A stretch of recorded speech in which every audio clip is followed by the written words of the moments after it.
bisa membuktikan adanya. Dalam pada itu kita tidak bisa lari dari adanya. Ya nyawa ini, roh itu antara lain, ya.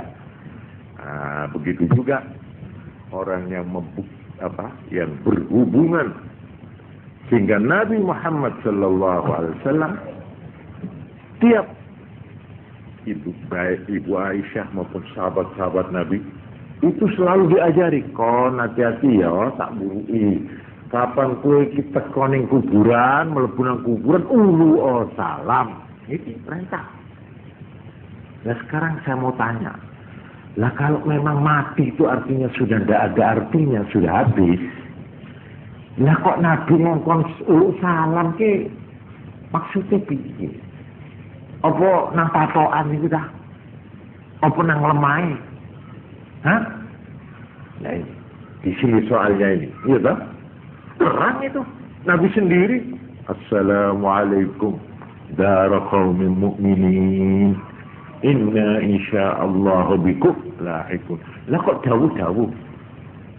Assalamualaikum. Kalau salam gitu kepada siapa? Kalau memang orang yang sudah di kuburan itu sudah tidak mempunyai daya tangkap. Nah di sini bahwa roh itu mempunyai dua fungsi, mempunyai dua bentuk. Satu, selama di dunia ini, ya, itu dia mengerti, dia mendengar, dia melihat, dia merasa, dia dengan alat yang namanya tubuh ini. Melihat dengan mata, ya, mendengar dengan telinga. Ini di sini. Tetapi roh itu sendiri sebenarnya mempunyai daya kekuatan untuk berlaku, bertindak, bergerak tanpa alat.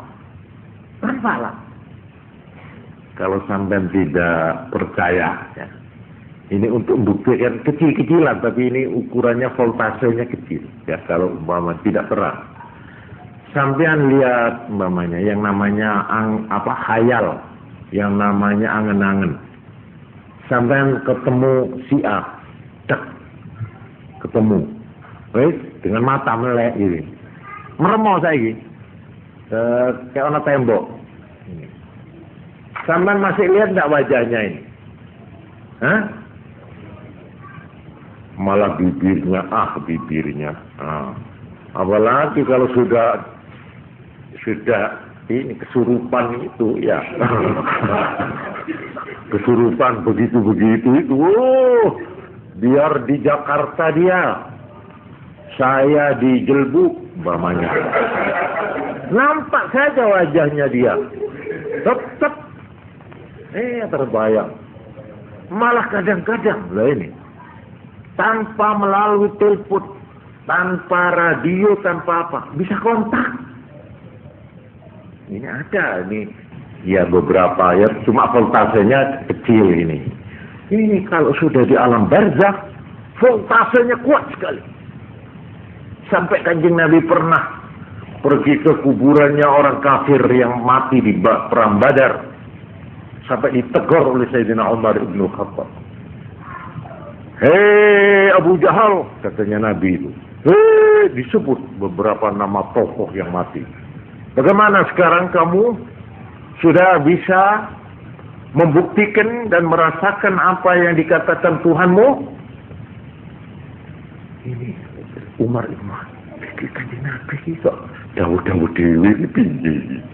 Akhirnya diberanikan Nabi. Sampai itu bicara dengan siapa? Dengan ini Abu Jahal, ini. Oh mereka sudah mati. Bagaimana? Umar, kamu tidak lebih mendengar dari mereka.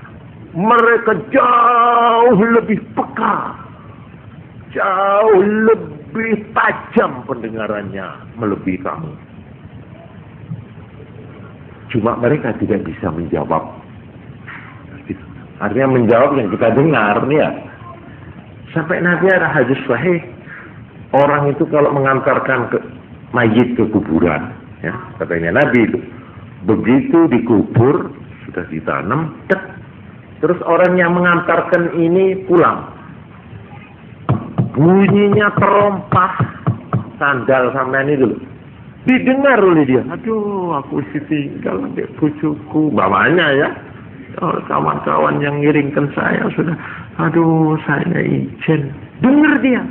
Kanjeng Nabi menyabdakan ini. Jadi pendengaran orang yang sudah di alam barzah itu jauh lebih tajam, lebih peka daripada kita ini.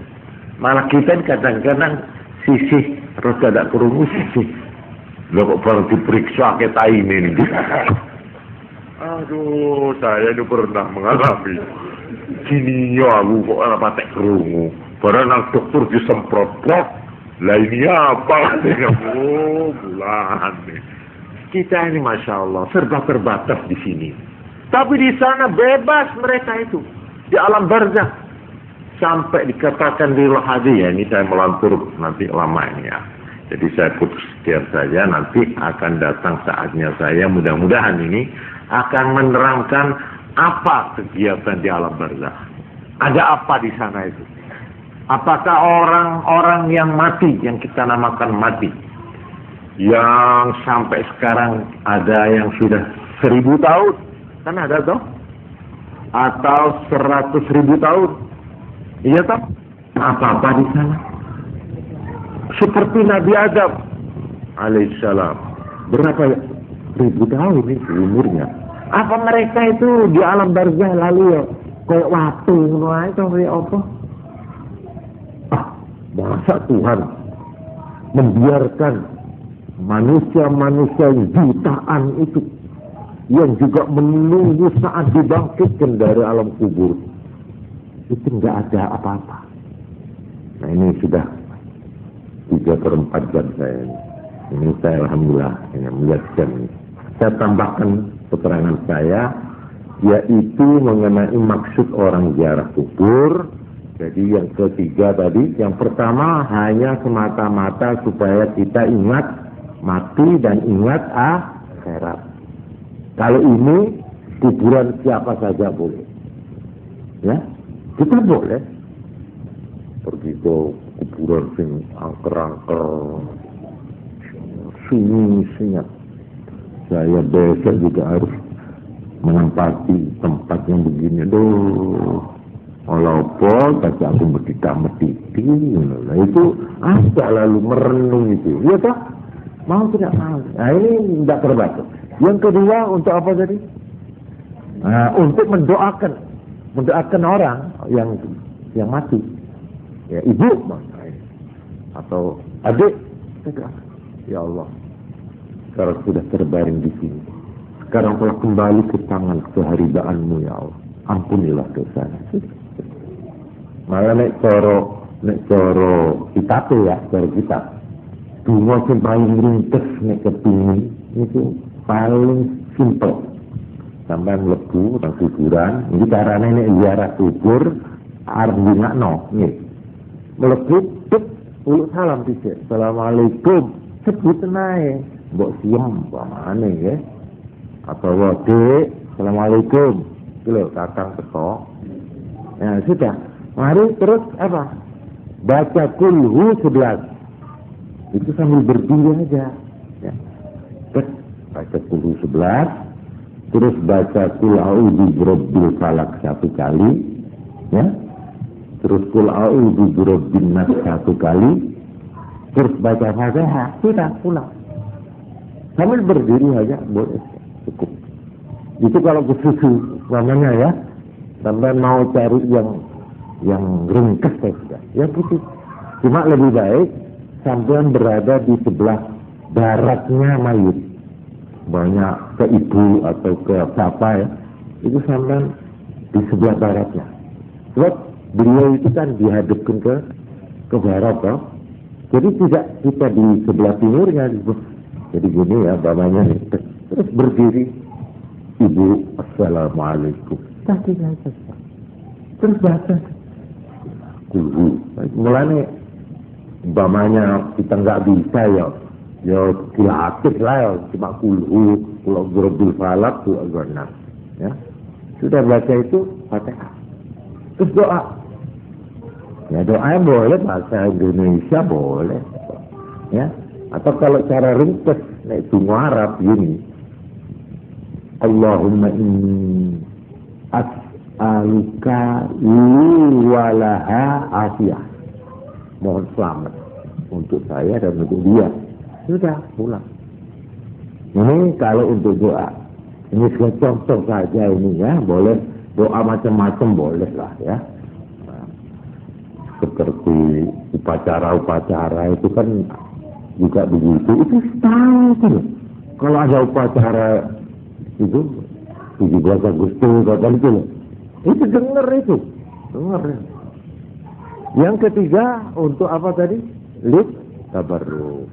Yang keempat li'adai haqqin, untuk memenuhi kewajiban. Untuk memenuhi haknya orang itu. Kasadiqin wa walidin, seperti teman kita atau orang tua kita.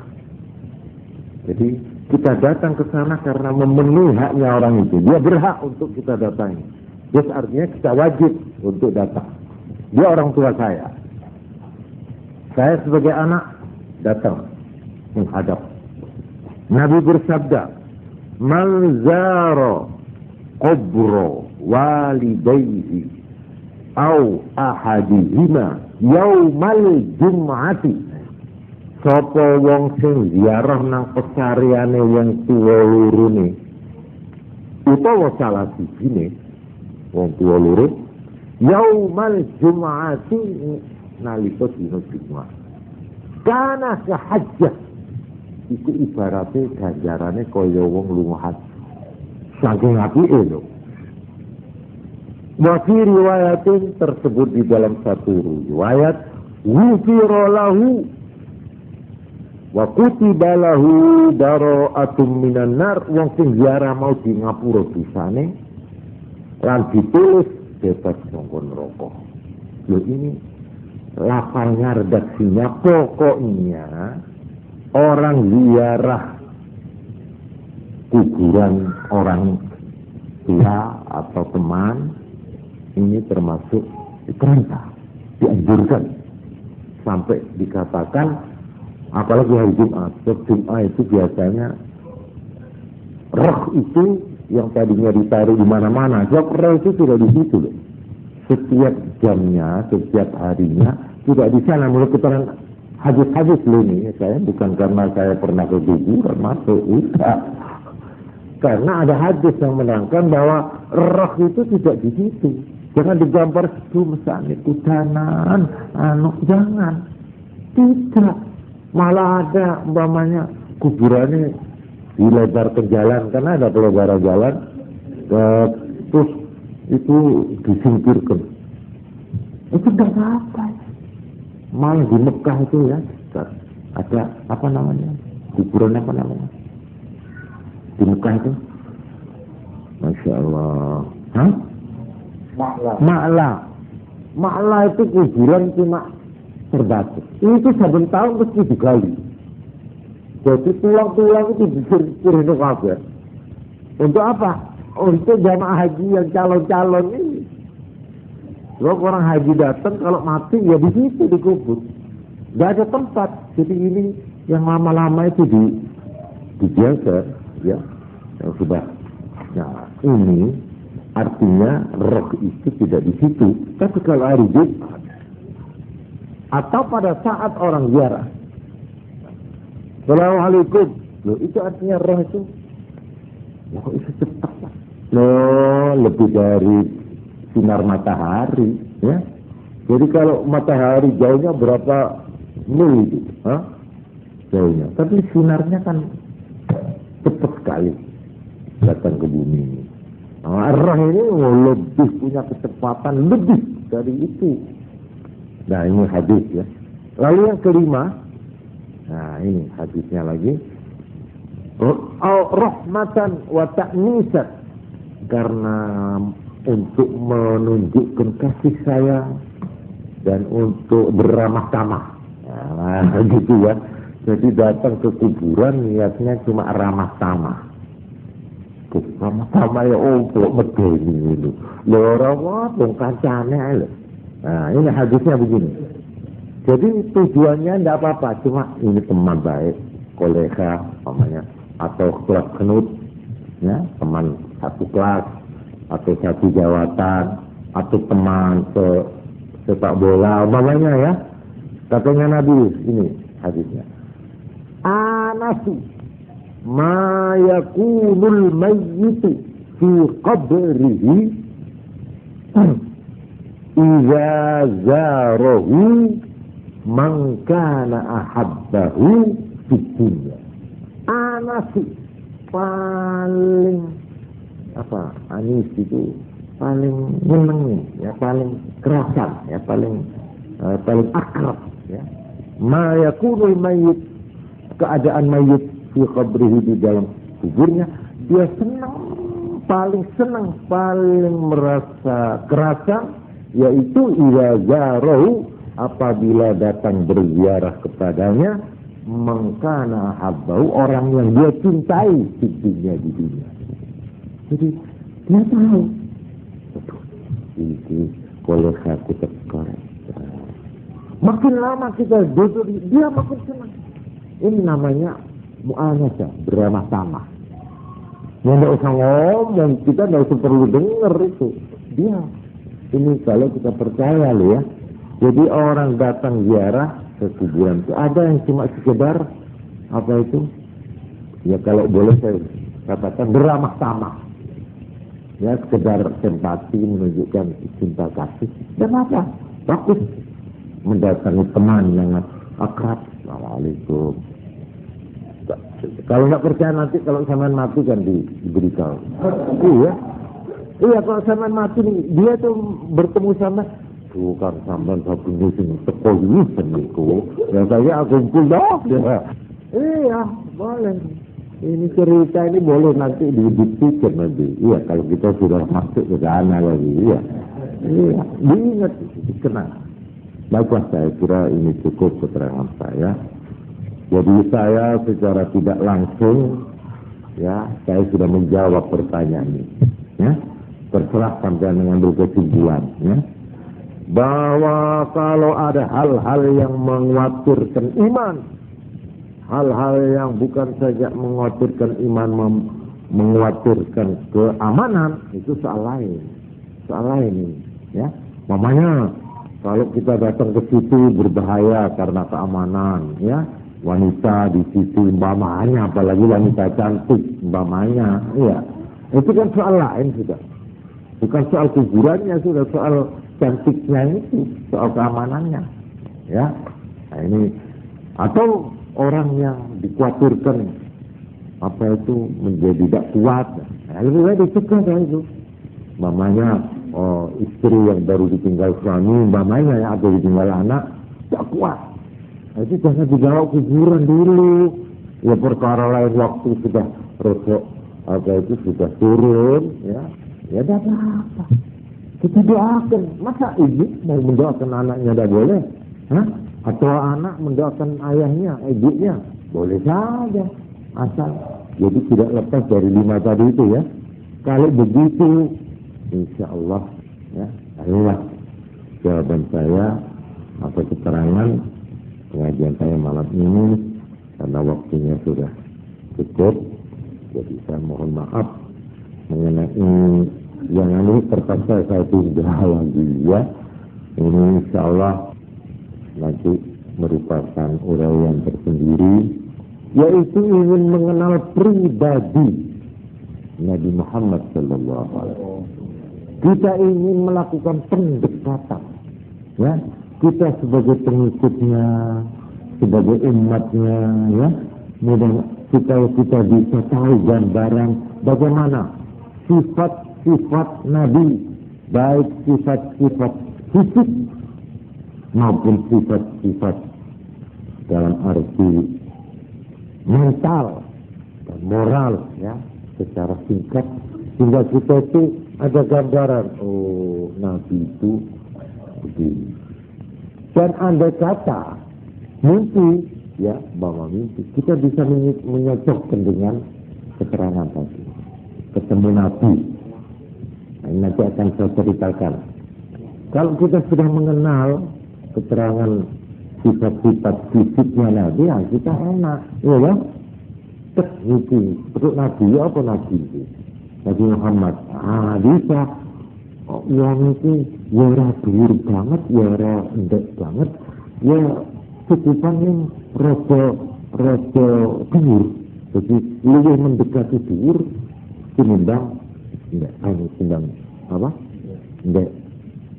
Lalu kulit ini, cocok. Dan ketahuilah, saudara-saudara, ini rahmat Tuhan yang besar, bahwa untuk mimpi ketemu Nabi tidak menjadi monopolinya orang-orang yang sudah baik.